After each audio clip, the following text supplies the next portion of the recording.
Hello, my name is Brandon Jones, and this is week 10 of Jettisoned, my Capstone project.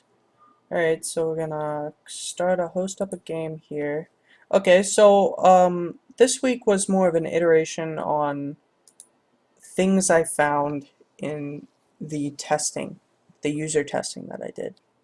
So I wanted to focus on the disable key mostly because disable, as I said before, some people took a good amount of time to even realize it was able to do anything. So I spent a lot of time in the infiltration phase as far as input goes, and I did a lot of asset integration. I upgraded or updated all of my assets to be the proper resolution. So I dealt with all of my asset issues this week so that once I finally get my assets actually in, I'll just be able to pop them in and it won't be a big deal at all. So I didn't get around to messing with the sleep mode or the getting the icons in the fortification phase because of my asset integration, and testing took a bit longer than I thought it would.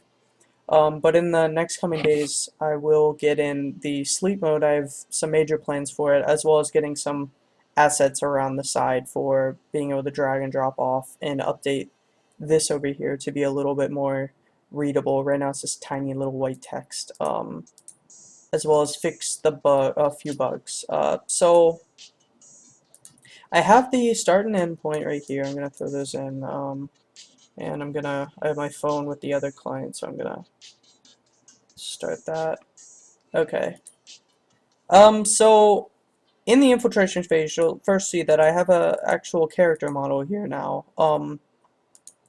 The model itself is just a couple frames for animation right now. It's not entirely complete, but right now I'm already a lot happier with it than I was with the little green thing, or the thing with the green background.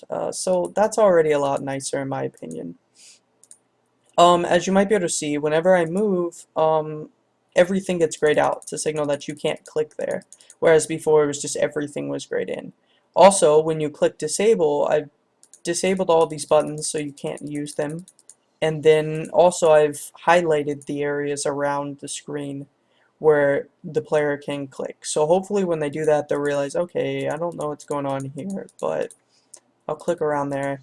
And then once they get close to something that they can disable, there's a crosshair that pops up on it. So that will definitely, I hope, reinforce on several levels that you can click on something at this point. So once we click this, I've also once again canceled out all of these things. We'll move across, we'll move through. So hopefully that's going to work there. As you can see, the mini-map is actually up as well. I had realized that the rendering order had rendered the input panel on top of this thing. So even though I was finally ready or able to use it with the Unity Pro package, this thing was rendered on top of it, which was the issue. So it should, as we can see, I'll move on the other game real quick. It should update. There we go. So you can see that the enemy has moved through the map.